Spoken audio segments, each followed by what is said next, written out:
성감학원 피해자와 유가족 여러분, 경기도 안산의 작은 섬에서 발생한 성감학원 사건은 일제 치안이던 1942년부터 1982년까지 40년간 불황과 갱생과 교육이라는 명분 아래 국가가 어린이 수천 명의 인권을 유린한 비극적인 사건입니다.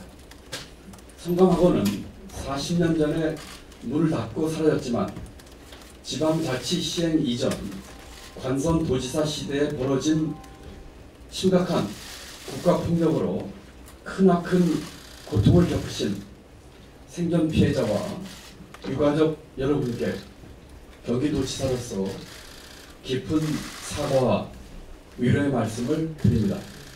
아울러 억울하게 돌아가신 희생자분들의 넋을 추모하며 성감 영목을 빕니다.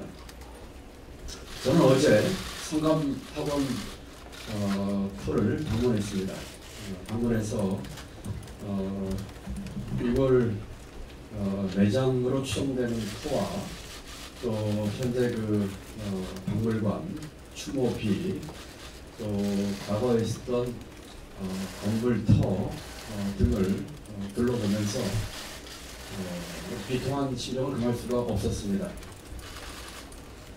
일제강점기와 건의시대의 정부에서 자행된 이와 같은 인권 유린에 대해서 비록 과거에 자행된 일이지만 현재를 사는 우리가 이 문제에 대해서 사실규명과 분명한 책임을 가진다는 생각에서 이번 여러분께 진심으로 사죄의 말씀을 드렸고 또 이곳이 내장된 터에서는 나름대로 희생신분의 명복을 빌었습니다. 그곳 박물관에 있던 사진들 유심히 봤는데 그 중에는 수용되기 전에 그 어린 아이들 찍은 사진이 있더라고요. 그 중에 어떤 아이들은 자기가 어딜 간지도 모르고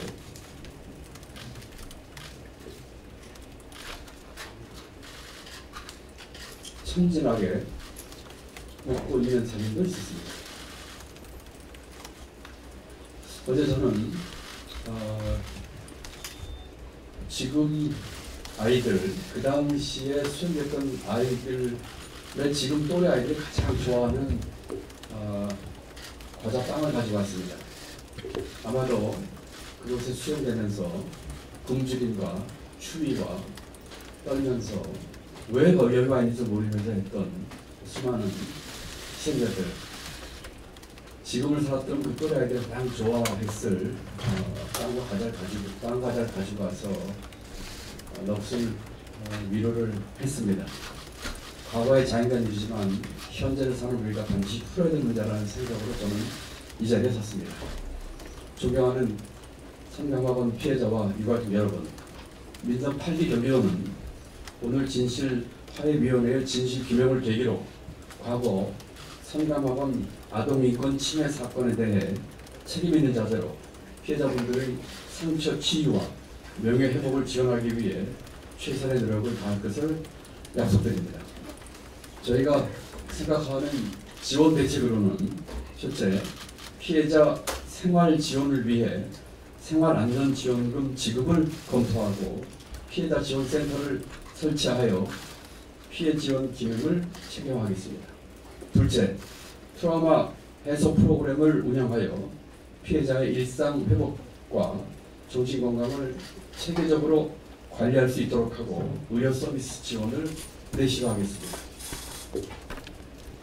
셋째, 성감학원 묘역을 정비하고 추모비를 설치해 희생자들에 대한 추모 공간을 조성하고 추모 문화재를 확대 운영하여 인권 의식 향상을 기회로 삼겠습니다. 지금 현재 있는 추모비 장소를 봤고 어제 피해자 가족 대표분들이 원하시는 추모비 장소를 같이 둘러봤습니다. 가능하면 이와 같은 의사 결정이 있어서 피해자 가족분들과 유가족분들의 의견을 최대한 반영해서 할 수 있도록 하겠습니다. 넷째, 이미 추진 중인 정서안정지원, 성감 역사박물관 운영, 피해 상담 및 사례 발굴 사업 등을 계속해서 보완할 발전시켜 나가겠습니다. 이와 함께 피해자와 유가족을 위한 피해 배보상 특별법이 조속히 제정될 수 있도록 국회와 정부에 촉구 견해하고 필요시 협력과 지원에 적극 나서겠습니다. 존경하는 국민 여러분, 성감학원 사건은 발생해서는 안 될 비극이었습니다. 동시에 국가 권력에 의한 아동 인권 침해 사건이 다시는 되풀이 돼서는 안 된다는 분명한 교훈을 남겼습니다. 경기도를 넘어 대한민국 전체가 아동 인권의 현실을 다시금 돌아보고 대한민국 전체 아동 인권 수준을 선진화하는 계기로 만들어야 한다고 생각합니다. 저는 부끄럽게도 경기도지사 취임 이전에는 성감학원에 대한 내용을 자세히 알지 못했습니다. 이번에 성감학원 내용을 자세히 들어보고 또 어제 현장을 보고 또 얼마 전에 우리 진실화 위원장님 만나서 많은 대화를 나누면서 다시 한번 생각해봤습니다. 오늘날에는 양태는 다르고 정도는 좀 덜할지 몰라도 우리 사회 곳곳에서 인권을 공권력에 의해서 침해받는 사례는 과연 없는 것일까 하는 생각도 해봤습니다. 이번 성감학원 사건을 계기로 해서 성감학원 뿐만 아니라 있을 수 있는 우리 사회 곳곳에서의 공권력에 의한 인권 침해의 작은 것까지도 되돌아보는 그런 계기를 꼭 삼았으면 좋겠습니다. 앞으로 피해자 및 유가족 여러분들과 충분히 소통하고 협의하겠습니다. 이번 사건을 과거사 정리와 치유의 모범 사례가 될 수 있도록 저와 저희 경기도는 최선의 노력을 다하겠습니다. 비록 관선도지사 때에 권위주의 시대 때 벌어졌던 일이지만 지금은 민선 8기 도지사로서 과거의 생겼던 일에 대한 책임을 회피하지 않고 적극적으로 저와 경기도가 나서겠다는 말씀을 드립니다. 마지막으로 과거 성감학원에서 벌어진 아동인권 침해 사건의 진실을 밝혀주신 진실화해위원회 과거사 정리위원회에도 깊은 감사의 말씀을 드립니다. 감사합니다.